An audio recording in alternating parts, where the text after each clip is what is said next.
The Overstood Human Podcast, unfiltered dialogue, real solutions, no labels. The Overstood Human Podcast exists to inspire people to live with strength, freedom, and a purpose in a world full of noise and division. We champion a life anchored in true health, strong family, personal sovereignty, and self-discovery, inspiring our listeners to thrive beyond the confines of the design system. Our mission is to inspire you to break free from mediocrity, think independently, and live a life of meaning, resilience, and impact.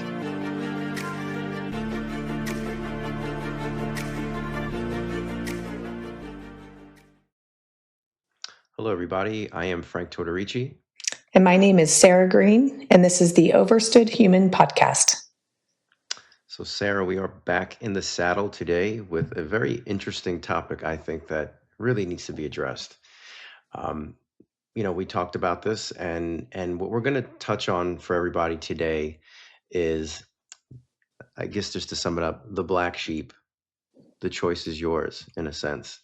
I think a lot of people, not that I know a lot of people, when the topic of self-help, self-growth, self-sustainability, taking your health into your own hands, making different changes in your life, a lot of people, when they come across that concept, they interpret that as like their own thing of how they're going to do X, Y, and Z.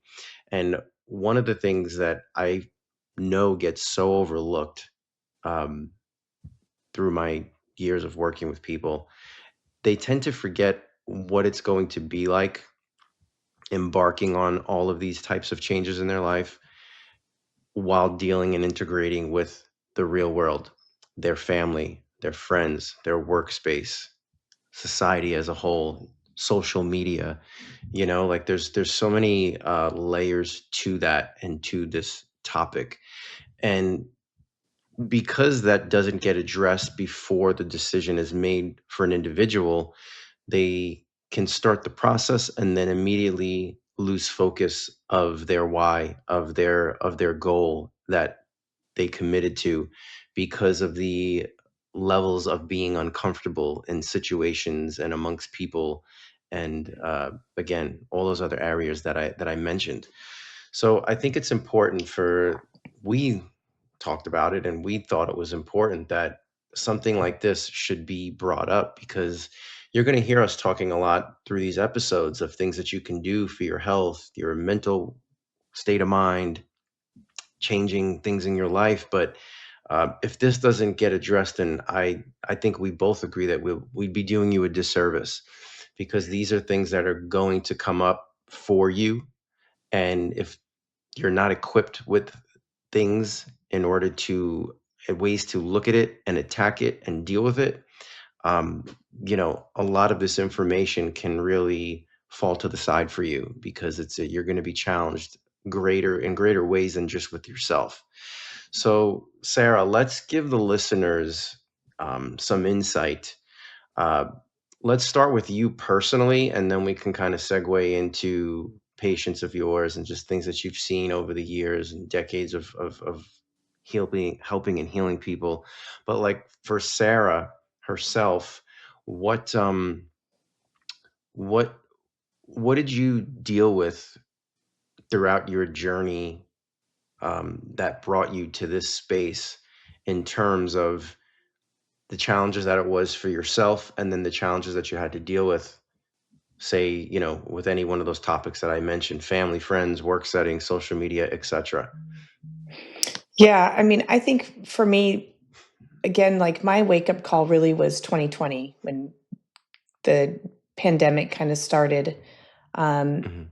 I think I was awakened to a lot of stuff, but didn't realize the depth of the corruption. And so standing alone and fighting for truth was, I felt it. I witnessed it the moment I refused actually the flu vaccine, which was right after COVID broke out. And as an employee in a urgent care setting or hospital setting, like you have to take the flu vaccine. And if you don't, typically you would, like at the hospital setting, you would actually get clipped. You'd get marked. they would put a special clip on your badge so any supervisor could walk around and see that you hadn't taken the flu vaccine, and then you were mandated to wear a mask. So they would call you out basically by how they treated you and what you had to wear to kind of mark you out. So I refused that in 2020 at an urgent care that I was working at, and the supervisor told me, if you refuse it next year, you'll be fired. So I was allowed to refuse it that year, but rules were going to be enforced, and firing would take place for anyone who refused the flu vaccine. Um, the mandate was that I had to wear a mask. I'm like, you're making me wear a mask anyways for this stupid COVID stuff. So Mhm. I was called out. Everyone knew that I refused it. And I realized the amount of shame placed upon me by my coworkers and fellow peers at the urgent care. And then, of course, the COVID vaccine, and I refused that. I was told I was going to be a murderer. How could you kill your patients and your grandparents? And what a horrible person you are, And I'm like, oh my gosh, like if your vaccine works so well, why do you care what I do? And I really, I mean, and that was my moment of spiritual battle. And there's been a spiritual battle going on since Adam and Eve, really. I Mhm. mean, since Satan actually was cast out of heaven with 30% of the angels going too. So, but that was my wake up call. And trekking through the truth with so many lies and so many people believing so much of what the government was feeding them, and refusing the vaccine and using ivermectin to help patients. I had family members that um, believed and still believe the government narrative, Mhm. still getting COVID vaccines. I lost friendships. I lost, connections with family members. Um, at the time, I was in a marriage with someone who didn't believe what I believed, which didn't last long either. So it was one of those things like the forces of so much evil um, coming at someone speaking the truth and standing firm in your belief it was palpable. Mm. So I realized that and you have to have, again, it goes back to your why. Like you have to be so committed to your why Mhm. and understand when you stand up for something that is truthful, that you're going to be attacked. You're going to be attacked by a lot of people, and you have to be strong enough to not fold.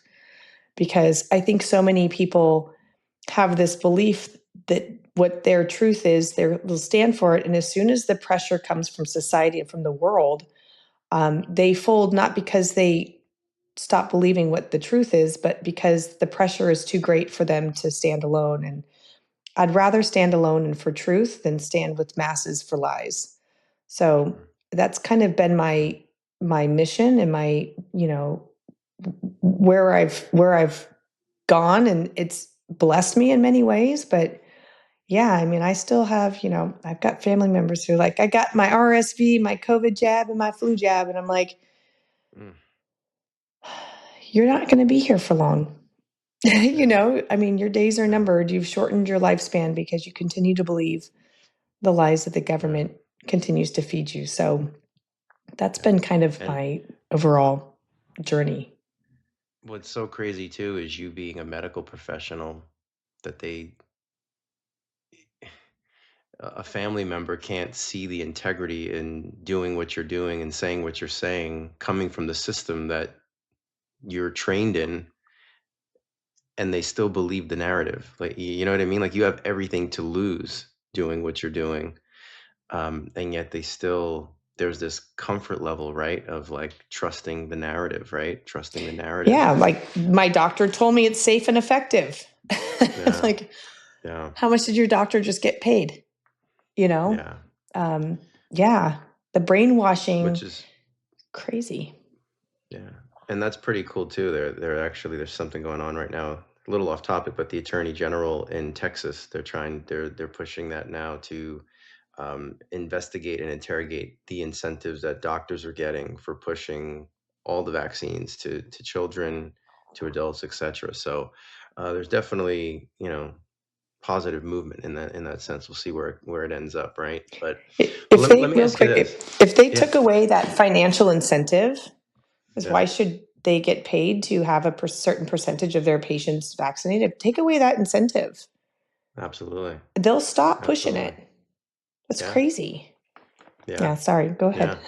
No, no, no, no, no, no, no. Let me ask you this, because you've mentioned this several times when we've gotten into like our stories about how your awakening was COVID.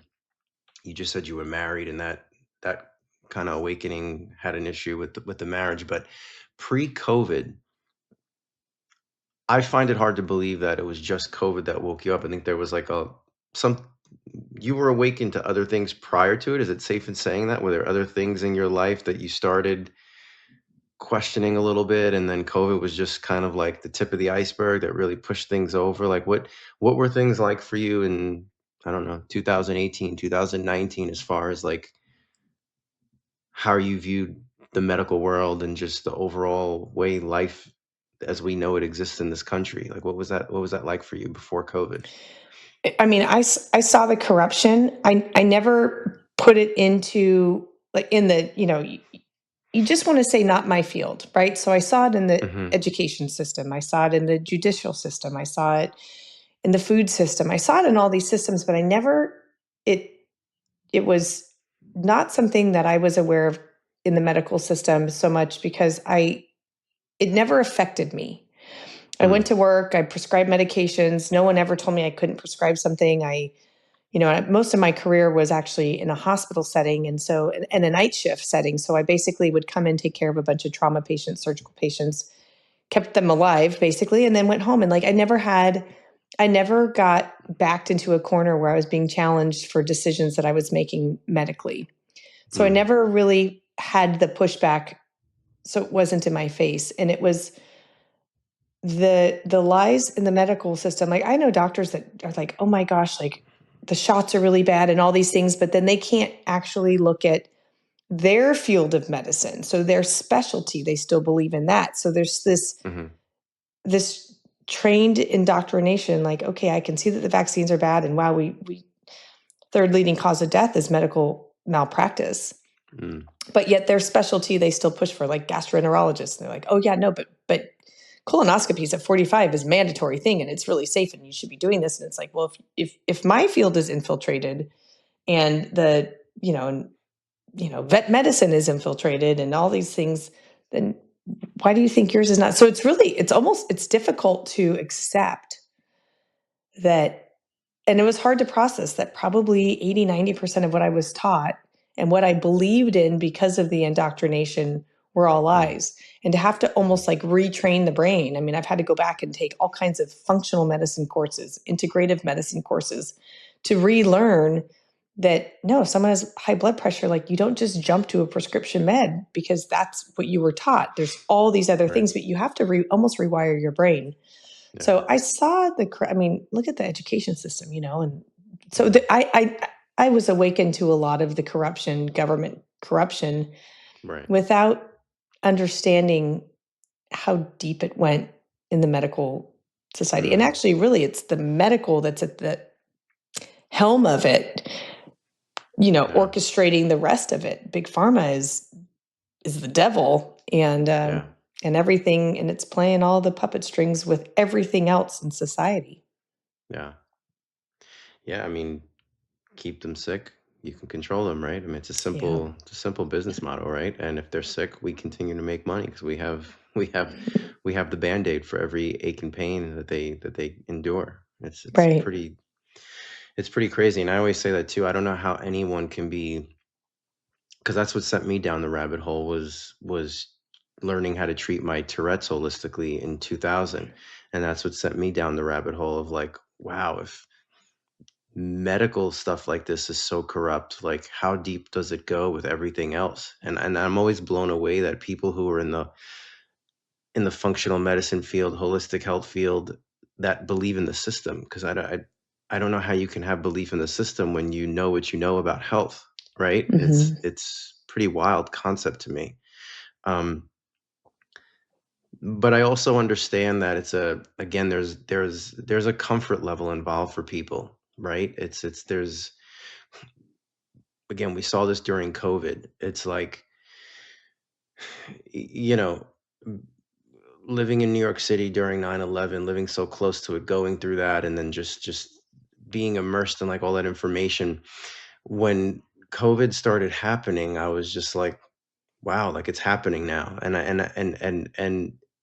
there were so many people who were just like a deer in headlights that were in disbelief of it. And Mhm.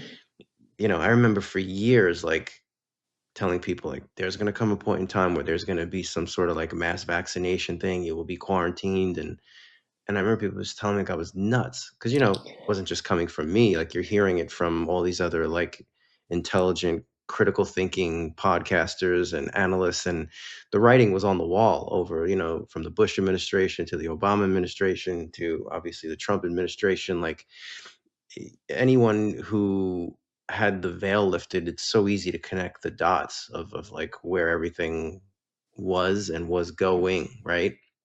So Mhm. so during that time, I I found myself to feel very alone, right?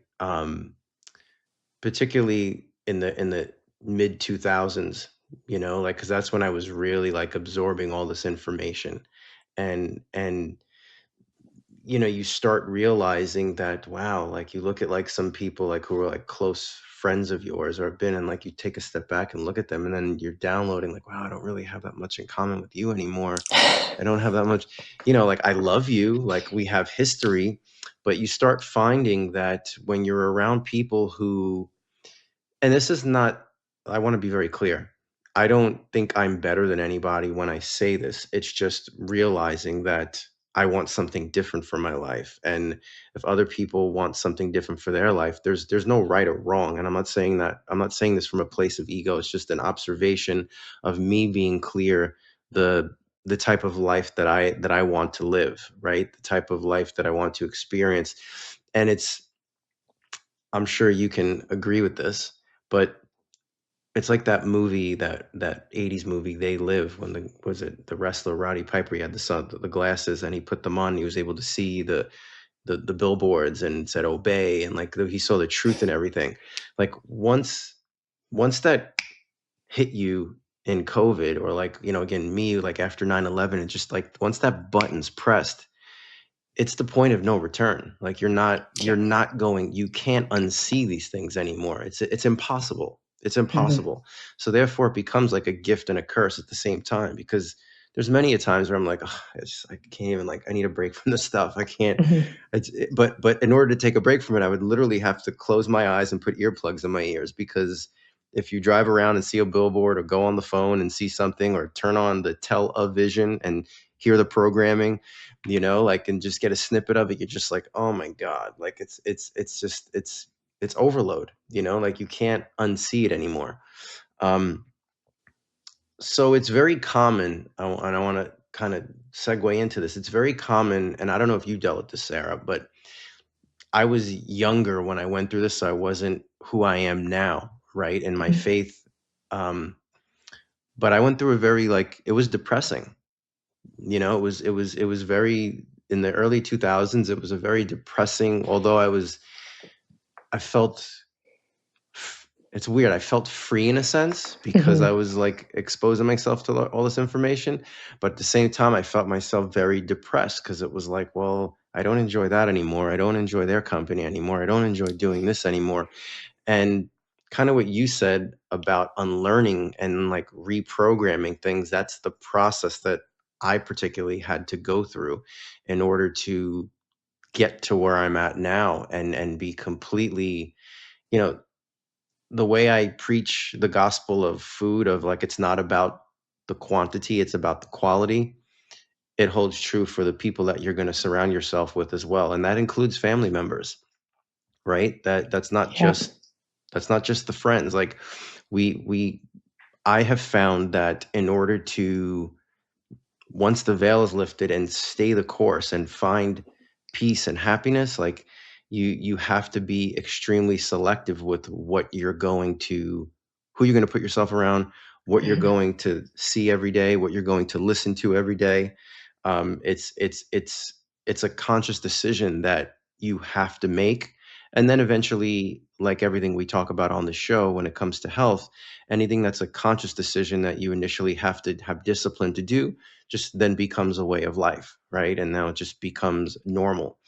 Um, so let me ask you that, because again, you went through this, like you say, well, the big thing was during COVID, and obviously you had more wisdom at that point than I did when I went through 9/11. So was I mean, I'm sure like a marriage ending, like was there depression involved? Like was like what how did you deal with that? Like what went through your mind spiritually, mentally, like what was going on? Yeah, I mean, again, it's spiritual battle for sure. Um, Mhm. and finally coming to a realization that everything I've been taught is a lie. Is it's a hard pill to swallow. And sometimes you're Mhm. right, like just once you know and you realize the amount of corruption and the evil in this world, it's so heinous and so disgusting that they expect you not to believe it because Mhm. it's so hard to comprehend that people will just go that's not possible, that's not happening, and you're like it is, and they count on you it being so grotesque and horrible that they expect you not to believe it, but it's happening. Mhm. So do I, I'm grateful that I'm awake. I wouldn't want to Yeah. go back to like blinders on because Mhm. you're just conforming to what the ways of the world and what Satan really wants you to do. Um, but yeah, I mean, there was a lot of anxiety, a lot of stress, a lot of, I don't know if I'd say depression, but definitely some awakening Mhm. um, and way more grateful on the other end, right? I mean, you lean Right. into God, you lean into Jesus, and He's got you. He never leaves you or forsakes you. So even when we walk alone, we feel like we're alone or we go astray, He's always there. He's so forgiving. And Mhm. so, um, yeah, a marriage ending was a difficult thing, but I am so much better on the other side of that. Um, it's been, it's definitely been a journey, but Mhm. I'm not the same person. I won't, there's things we learn and there's things that I'll tolerate and not tolerate ever again. Um, but you have to find your people. And it is really important, like who you hang out with, the Mhm. information you're fed, the, almost like the soul of the people you choose to be around is going to affect your soul. So through this whole journey, I've lost a lot of friends. I've lost a lot of peers. There's not very many in the medical field from prior jobs. There's not a lot of people that I still talk to, but in that, I've created so many more friends and people Mhm. that I felt were really strong, and I don't want to call them heroes, but people who really stood their ground. Like I was able to be introduced to them. I mean, I'm Mhm. happy to say I'm friends with Paul Merrick. I chat with him. I've got his cell phone number. Dr. Peter McCullough, um, Dr. Lowry, like so many people. And so as you feel like your Mhm. world is crumbling, because Yeah. it literally feels like that, God's got a way better idea, a way better picture for you. And so I have this sign in my window um, at my office that said, God is still writing your story. Quit trying to Mhm. steal the pen from the Mhm. author. And it's so true. Like every time you Yeah. feel like, oh, I got this, thanks God, like I got it. And you're like, oh man, I so don't. Like, okay, stop trying Yeah. to steal the pen. So have faith in him and Mhm. know that he'll get you through it. And are you going to feel alone sometimes? Absolutely. Are you alone? Never. But you have to be so committed to like being okay, being uncomfortable, and that's hard. Like I hate being uncomfortable. I hate confrontation. I hate being uncomfortable, and I hate being alone. But I'm never Mhm. actually alone, and so it's and you find your new path. But it's a journey, and we 2026 guys. There's going to be another. This that Mhm. COVID was a test. Yeah. Um, how many stupid people are there? Sorry, Mhm. guys, but that's basically what the test. How many are going to follow marching orders and become slaves to the system, because we're actually already slaves. Yeah. But how many can we dupe? And there was a lot. There was a lot. And everyone has an excuse why they got the vaccine. I had to for travel. I had to for work. I had to for my military career. I had to for this. I had to for that. We all had to, Yeah. but many didn't. Most did. And so I'm not putting blame and guilt on those that did it. But imagine if instead of 80% getting it, 80% said, F you, I'm not. They would, what are they going to do? You know, so Mhm. had everyone stood, had people in the medical field that worked in hospitals said, I'm not doing it, they would have to allow that, because they would have to shut down hospitals. They would have to shut down urgent care. So if everyone just said, you're not putting that in me, um, what a different outcome it would have been. And so I know there's more coming. I feel sorry for those that took it. I treat several a week, dozens a week with vaccine injuries. But this is your wake up call to say, never again. I'm not falling for this again. And it's going to be scary. They're going to have something that looks really bad. And just know that half the stuff they put on the TV is fake, anyways. But it's going to be an ugly, horrible, deadly disease, I promise. And they're going to try to convince everyone that a vaccine is going to stop the spread. And people are going to line up. And I just Yeah. hope that you don't.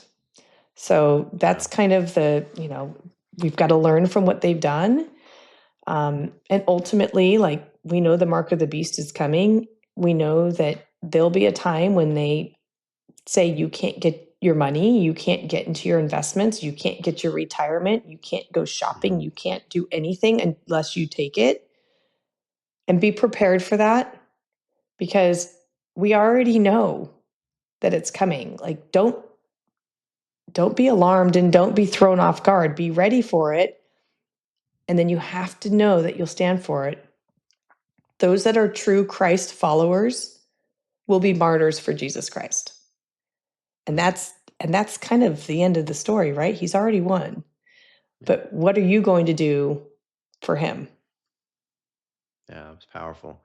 Um, and and I want everybody to really take in what Sarah just said at a really deep level, because if we if there's anybody who heard what she just said and was like, okay, yeah, that's a little bit far fetched, just know one thing: if 7 years ago you were listening to this exact show and we broke down everything that happened in COVID and told you 7 years ago that's what was coming, you would have reacted the same exact way if you're reacting to what she just said that way of like, yeah, okay, that seems a little far fetched.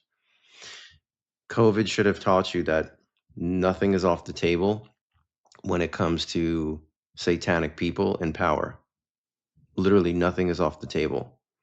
And if it happened once, you best believe it's going to happen again to some capacity, because, as Sarah said, so many people fell in line. Again, it's that golden rule: if you have people in fear, you can control them. And because so many people are still so inundated with media, I think I said that in one of our other podcasts when I saw a recent interview, an article with Nielsen that does all of the ratings. The average American is consuming 6 to 8 hours of screen time a day. That's television and social media. 6 to 8 hours a day. So they got us as a society, as a world. They've got us. They have our attention. They can filter in whatever, however, whenever they want, and it will work. It will work on the larger scale of society that is in this zombie state, right? Um, so it's important to be prepared spiritually, because society has been taken so far away out of their faith, and money and material things have become our god in society as a whole. And so many people walked in fear, and to Sarah's point, caved because of their job, which, you know, on one side of the spectrum, I can see your point of view. It's your job, you got bills to pay. But on the flip side, we say this on the show all the time, without your health, you have nothing. Your health is everything. So if you give in to tyranny, a science experiment, a test run, whatever we want to call it, and you lose your health in the process because you just had to chase material things, that's the ultimate question that you have to ask yourself: was it worth it? And what's crazy too, is it's so obvious what is happening since COVID, and yet there are still so many people that refuse to accept or connect the dots, right? And I think too, there's the social pressure of it all, right? Your family, your friend circle. What are people going to think of me? And at the end of the day, and again, I'm saying this from my own personal experience, but also I started coaching people in 1997. So I'm approaching 3 decades of getting to talk with people on a personal level. And so many people, even like with family members or their close friends, they may love them, they may have a good time with them, but a lot of people are so kind of catty and like talk about other people behind their backs. I mean, that's a common thing. We know that, right? Like some people who are like best friends, like, you experience that growing up. You see that in people's personality. So my question to everybody is this: why concern yourself so much that you care so much about what other people think of you that you do not want to be anything like? I mean, think about that. You may, again, I know many people that I love and I'm friends with, and it could be family members, but there's also parts that, like, I just would never want to be like them in certain ways. But I love them. There's history, whatever. So if we're so concerned with what people think of us that we don't even want to be like or admire in that sense of like a a, a person, like, like who we are, like, then why are you so concerned anyway with what they're going to think of you? And it's Hmm. something to really like try to wrap your head around. That's it's a wild concept when you think that you're trying to fit yourself in and be accepted by people that you feel that way about, right? Or see in that light. And Hmm. that's a common thing. It's a common thing in our world. And then there's so many people too who live so beyond their means. I mean, that's another thing we're seeing in our world: the materialistic essence of people living beyond their means. Um, Again, doing what I do, I have the privilege of getting to know people on such a personal level, and hear what goes on in their home, in their marriages, in their relationships, in their business, with their business partners, and the stuff I'm amazed that, like, there are some people who on the outside come off, they're very successful entrepreneurs, business owners, CEOs, etc., but yet they do everything to like keep up with the Joneses when it comes Hmm. to like the cars, the homes, the clothes, the this, the that. And because I get to talk to them on a personal level, I mean, my work is health related, but I also do a lot of mindset coaching with people. Like this conversation I have with clients daily. And a lot of these people are not genuinely like happy people. And I can say that because they're telling me that. It's that golden rule, right? Whenever you see somebody on social media posting pictures of the inside of their home and their family and their cars and their family vacations, and like, the wife is going shopping on Rodeo Drive all the time and posting the pictures, like, those people are, I mean, if I'm a betting man based off of the data that I have from people that I get to talk to, they're not genuinely happy with themselves. Like if they're stripped bare naked, they're not truly, truly happy because there's this, I have to please everything and everyone else that, on the outside. And that's an important thing for us to look at because if we're constantly operating from that vantage point, uh, you're never going to be truthful enough to yourself to be able to walk the path of the black sheep. And as I said at the Hmm. beginning of this, like the choice is yours. Like there's a clear, definitive choice to be made. And being the black sheep, you can't care if you offend somebody for your beliefs. If Hmm. somebody's offended by your beliefs, excuse my language, that's their shit, not yours. That's for them to look in with themselves. Because if they're choosing to be offended by who you are, that's theirs, not yours. And if you Hmm. have to concern yourselves with how they're going to feel around me, that's insanity, right? There was Marianne Williamson, who's like the author and spiritual guru and all that. She had a Nelson Mandela recited this piece that she wrote, and I'm paraphrasing it. I'm going to trash it, but it went something like, "Our deepest fear is not that we are inadequate; is that we are powerful beyond measure." And then she goes on to say, "It is our light, not our darkness, that makes others feel uncomfortable around us." It's something along those lines. So Sure. it's like if we have to dim our light for others to feel comfortable around us and we can't live our truth, then you're screwed. Like you're screwed. You're gonna, if you ever see a dog chasing its tail, like that's us if we choose to go down that path of fitting in. And I've offended a lot of people throughout my life when it comes to, say, like food. I've been to dinners, people's homes, weddings, you name it. And, yeah, no, I'm fasting. I'm not eating. Oh, just, I'm Italian. Like food is like, the holy grail in the Italian culture. When there's a birthday, you celebrate with food. When there's a death, you celebrate with food. When, like everything revolves around food in the Italian culture. And I know I offended a lot of people because they went on to tell me that, and I say this from a loving space. I don't care if I offend you. Like if I'm walking in truth for myself and it makes you feel uncomfortable, like I said, that's your stuff. You got to deal with that. I can't be concerned with that. And I know that's where a lot of people in our society go wrong because I've heard it from people over the decades of coaching them on a personal level. People we're so into like pleasing others.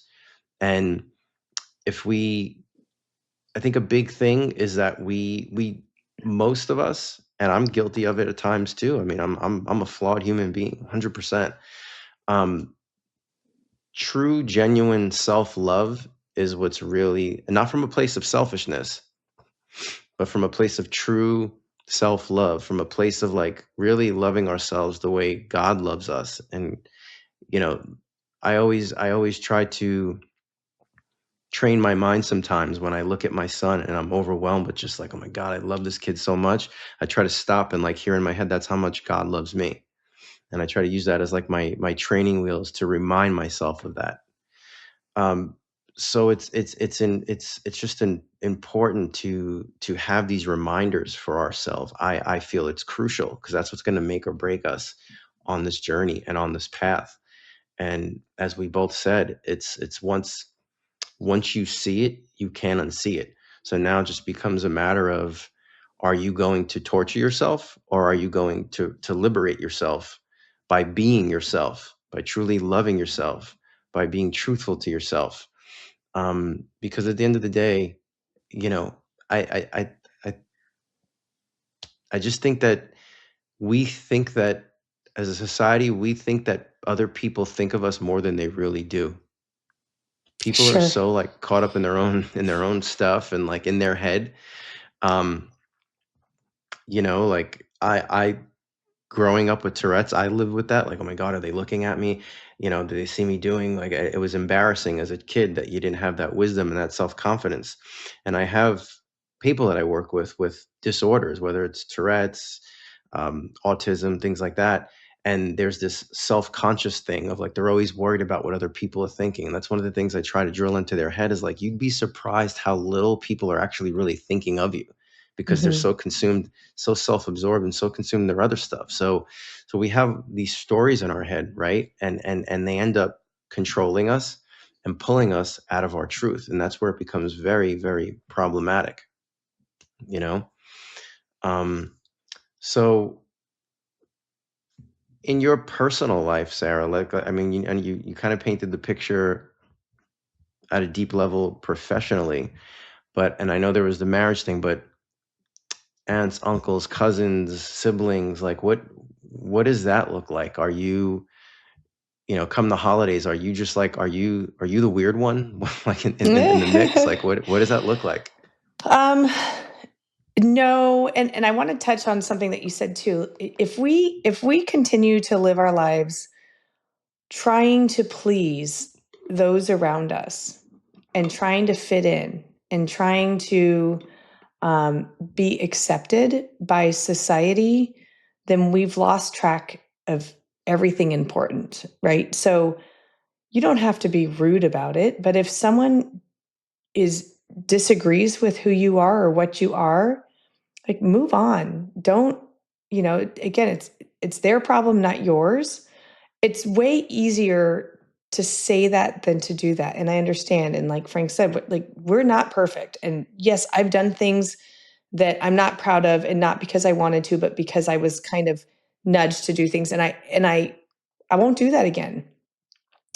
But if your focus is to fit in and to be accepted by your peers, man, you're on the wrong target. So stand alone. It really is. During COVID, I felt so alone. I mean, Mhm. everyone thought I was crazy. The doctors were complaining to the medical board about me. I had, not a single patient. I had a lot of haters out there, and they were peers and coworkers. Um, and I, I want to say this really quick. I don't want to cut you off, but during that period, were you vocal on social media as you are now? no, I wasn't. I've only been doing the social media thing for a couple of years. So at the height of it, no, I wasn't. People learned about me word of mouth, and Mm, I'd get calls from other states. I'm like, how did you get my number? How did you how did you hear mm, about me?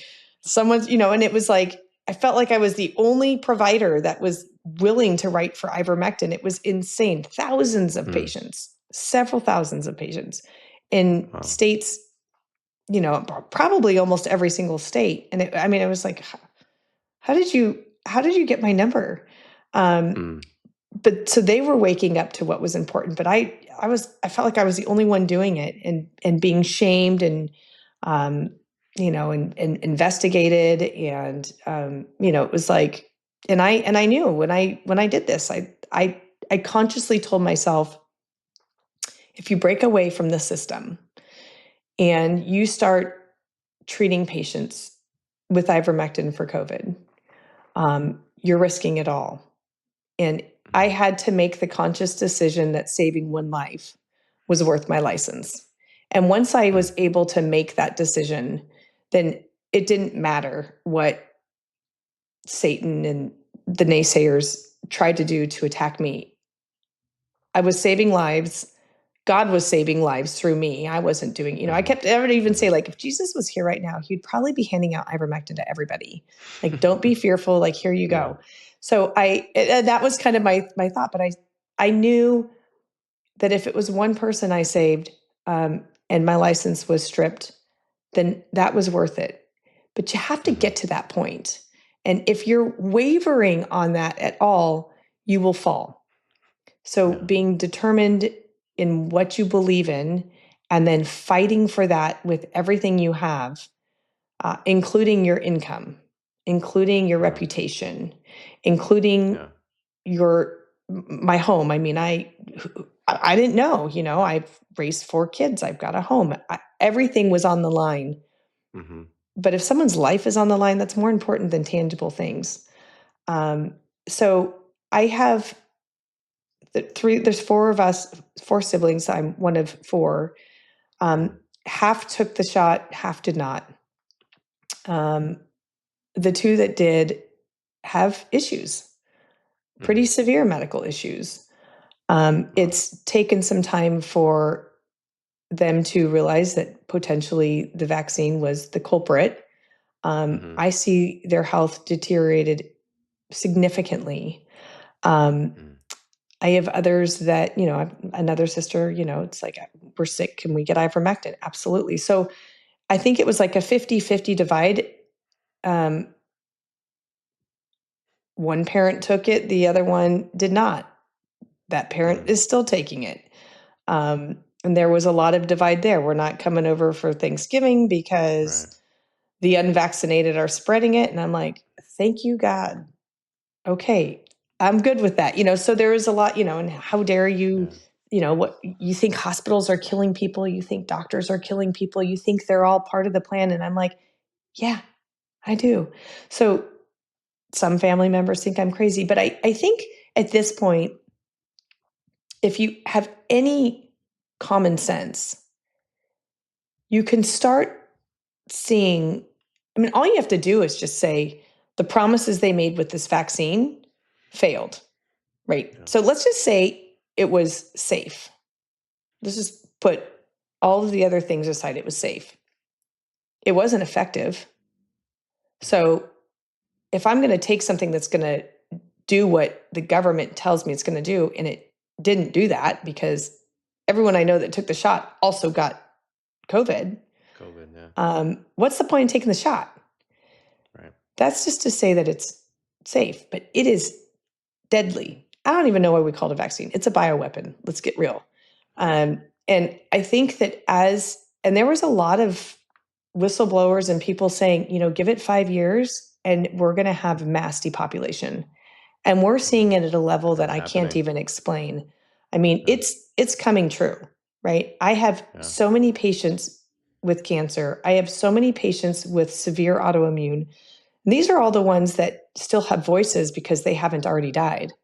Um, Yeah. think about all the ones that can't speak from the grave, that you Yeah. see article after article, died 6 days after the shot, died 1 week after the shot, healthy kid drowned after having a heart attack. I mean, we have we have damaged 80% of not just the population in the US, but worldwide. And if Worldwide, we're yeah. seeing this in America, all the other countries that conform to the vaccine are seeing it too. Mhm. And it's going to be, not it's going to be, it already is. Just, it's tragic. It really is. It's tragic. And Yeah. so, am I the weird one at, you know, dinners and stuff like that? No, I mean, and I really just stick with those. I choose who I'm going to give energy and time to. Um, I will make a conscious decision if I'm around family that I'm not comfortable with, I will leave. And Mhm. maybe it's awkward for the rest of the crew that's there. And I did this over 4th of July. I went down, spent a couple nights with family, supposed to spend a couple nights with family. And after one night, I got my kids and we left. We didn't say anything, we just left.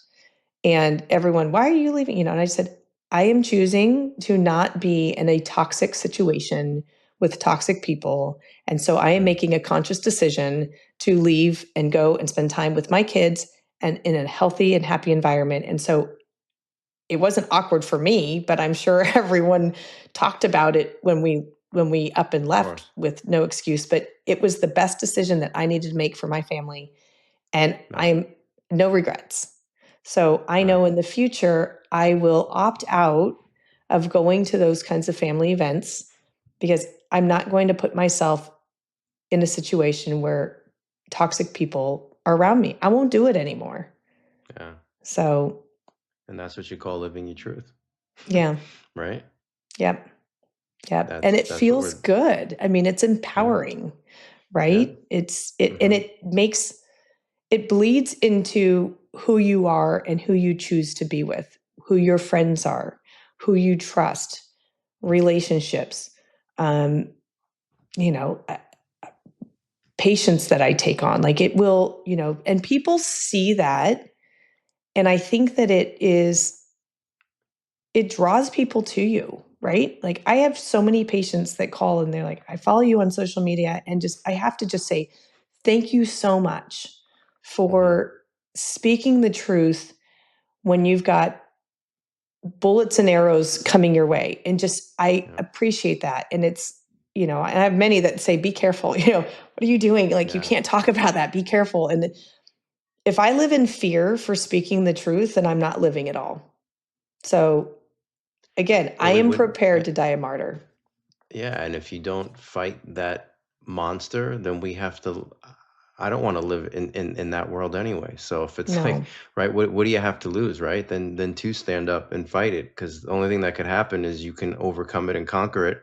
And if you sit still and do nothing, then again you have to live in that like dystopian type of existence anyway. So who the hell wants Mhm. that, right? So it's like, Right. why not? Right. And Why you've not? got a kid. I've got 4 and a grandson, and it's like, what Yeah, am I leaving behind? Like, do yeah, I want to be yeah. remembered as the person that just kind of fell for it all, or do I want to be remembered as someone who fought the system? And maybe that's just my personality too. I've always asked questions even from a young age. Like, Yeah. doesn't make any sense. This needs to make sense. But um ask questions and don't don't believe what you're told, even if it's the truth. Still investigate it, look for it, like what we're telling you. Don't believe Hmm. us, go and seek the Yeah. truth and you'll find it. But you have to be willing, you actually have to be willing to accept the fact that everything you've been fed is a lie. Hmm. From the moment you were born, it's a Yep. lie. The world's a stage, everything's a lie, and when we die and we see our maker, it actually will not even matter because now you're in the arms of Jesus. But if it comes to a point, is I don't know, where you look back and see what your life was like on this planet, you're going to go, oh my gosh, everything was a Yeah. lie. And so you have to be willing to break away from that, and not in fear, but in wanting to find the truth. Yeah. And, so many people are reluctant to do that because of the material things. And at Mhm. the end of the day, when you get ready to take the last couple of breaths that you're going to have on this planet, none of those material things, as we know, are going to mean anything. Like, Mm-mm. and it's what you've done as a person, how you've made other people feel, how you've treated yourself. Like it's all the invisible spiritual things that are going to be the climax, right? At the Mhm. end of this, at the end of your movie of our life, right? It's that. I mean, any time I'm near a person who's dying, like I've experienced it several times with family members, and you see a person on their deathbed, it's such a sobering experience because you're just like, wow, like all of this literally means nothing now to this person. Like none of it. Mhm. So it's why go through this with regrets? Because there are so many people that obeyed, and I know several in different professions that obeyed, and they questioned it. I think they get it, but because of the fear of losing their income, they're still living the lie. And when you talk to them, you can see the unhappiness and hear the unhappiness within them because how could you be? I mean, how could you be? Just from the simplicity of like um, food and just like health. It's like knowing what you know about the concept of food being medicine, Sarah, or myself. If I was eating Twinkies and Pizza Hut every day, I would be miserable because I know the difference. Like when you know better, Mhm. how do you continue to live that life? Like you're I'd be if you had that Pizza Hut pizza in front of I mentioned a name, but oh well. But if you had that in front of you and you're eating it, you would yeah, your taste buds would be lighting off, but you would feel miserable inside because you're lying to yourself in that moment. Mhm. So it holds true in so many other areas of your life of still working in a profession that you no longer believe in anymore. Mhm. Um, like you, if you were living a lie and speaking that form of medicine, that'd be eating you up inside. That would kill you. Yeah, Like that would literally kill you. I couldn't do it, and I knew I You couldn't know? do it from day one. Yeah. Yeah, But there are so many people doing just that. sure. And you see it breaking them apart as a person with their relationships, like because that's every day you're living a lie. So that's where this crossroads is and where this choice is to be had with all of us is like if I go to here or if I go there. And either which way you cut it, if you choose to be the black sheep, it's going to be uncomfortable. If you Mhm. choose to go along with the masses, it's going to be uncomfortable. So it's really like choose your level of being uncomfortable, right? Because either way, it's going to be uncomfortable. There's no because even the people who are going the route of just to please everybody and are asleep, they're sacrificing with other things. They're on statins, they're on insulin, they're taking all kinds of stuff because they're not free, right? Like there's no freedom in going along with the masses and pleasing everybody else. And just to drive home what you said several times, I feel like in this podcast is like it's and just said it recently, it's all a lie. Like we're here to tell you it's all this whole system is it's one big lie. Mhm. And you have to swallow that pill at some point if you choose to go that path Yeah. of liberating yourself. You have to swallow that. And again, when I think of like where I was in like 2000, 2001, 2002, it was depressing. I was younger, I didn't have the wisdom that I have now, and being able to process all that, it was like again, it's like when I found out that Santa Claus wasn't real as a kid. It's like, what? Like Yeah. what? This whole thing is an illusion. It's all a lie. Like what are you telling me? Yeah, Like what yeah. are you telling me? Mhm. You know? Um so it's it's all that. You must choose your uncomfortable. And Mhm. being, we've said this many times, being uncomfortable is only going to make you stronger, especially when you choose the uncomfortable, Mhm. right? Mhm. When life throws you a curveball and you have to be uncomfortable and you're not prepared or trained for it, that's when it's gonna get you. But if you get to choose your uncomfortable and strengthen yourself from that and within that, that's where everything changes for the better for your life. The quality of everything in your life gets to improve. Mhm. And again, being rooted in your faith is key.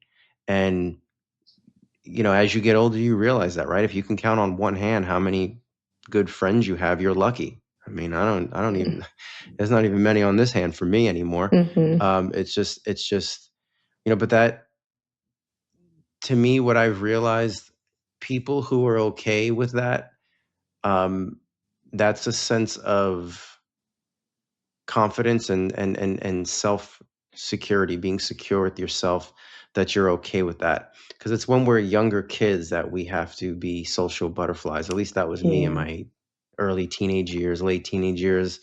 I mean, Rolodex of like, that's my best friend, that's my best friend. Like, though I had so many friends, you know. And it's all an illusion. That's Mhm. all an illusion. Like to you I'm I'm okay with again, if I can maybe count on one or two fingers, like I'm Mhm. okay with that. Like that's okay. That's God's plan for me. And as you said, I know that I'm never alone, as you know that, Mm-hmm. because the faith is there. And Mm-hmm. that's, at the end of the day, with matters, um, everything is energy. The people that we put ourselves around, like my dad always says, tell me who you stay with and I'll tell you who you are. Yeah. And it's so true, you know. You hear a lot of, like, even like entrepreneurs, motivational coaches say that if you look at your phone and look at, the top 5 people that you're constantly in contact with, that you're making calls to and have conversations with, look at their traits and then look at yourself, and you'd be surprised how much you are like them because you're conversing with them so much. It's an Mm-hmm. exchange of energy, Mm-hmm. words, right? The word, you even break down the word words, why we spell them. We spell words. We're casting spells with our words, like whether they're good or bad, like there's energy behind it. Sure. So if we're hearing things and we're around the energy of the things that are just not aligned with us, unfortunately, we are going to pay the ultimate price. So I say all that to say, we must choose our uncomfortable. I think that's how I want to cap off my sign off for this one. We must choose your uncomfortable and be at peace with that and walk by faith and never by sight. So, Yes. Sarah, I don't know if you have any other words to Yeah. sign Well, off and on. I 100% agree. And when you first start out breaking away from the lies of the world, you will feel alone. But Mhm. on your path, you're going to meet others who feel alone. Like, it connected you and me. I mean, Yep. we wouldn't have been connected if we weren't both down this path. And so you're never alone. God's always with you, right? But then you will find others who feel like they're walking alone, but they're walking in truth. And those are the Hmm. people that you're going to connect with.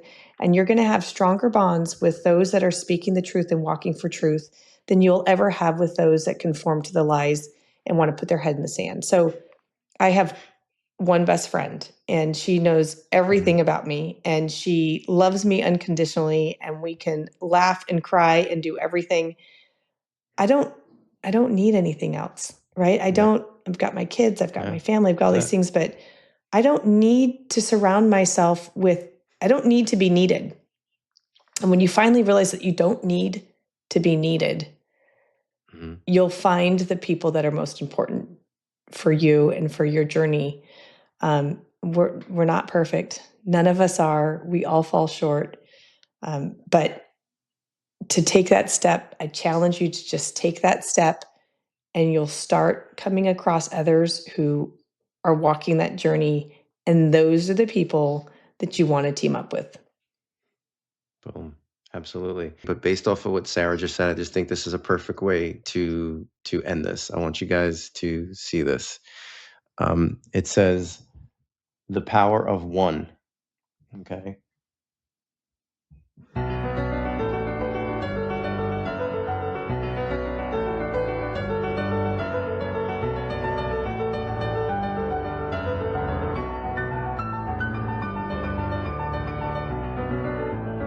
That's awesome. And there it Love is. it. Yep. That sums it all up. So Love it. be the change, right? Yes.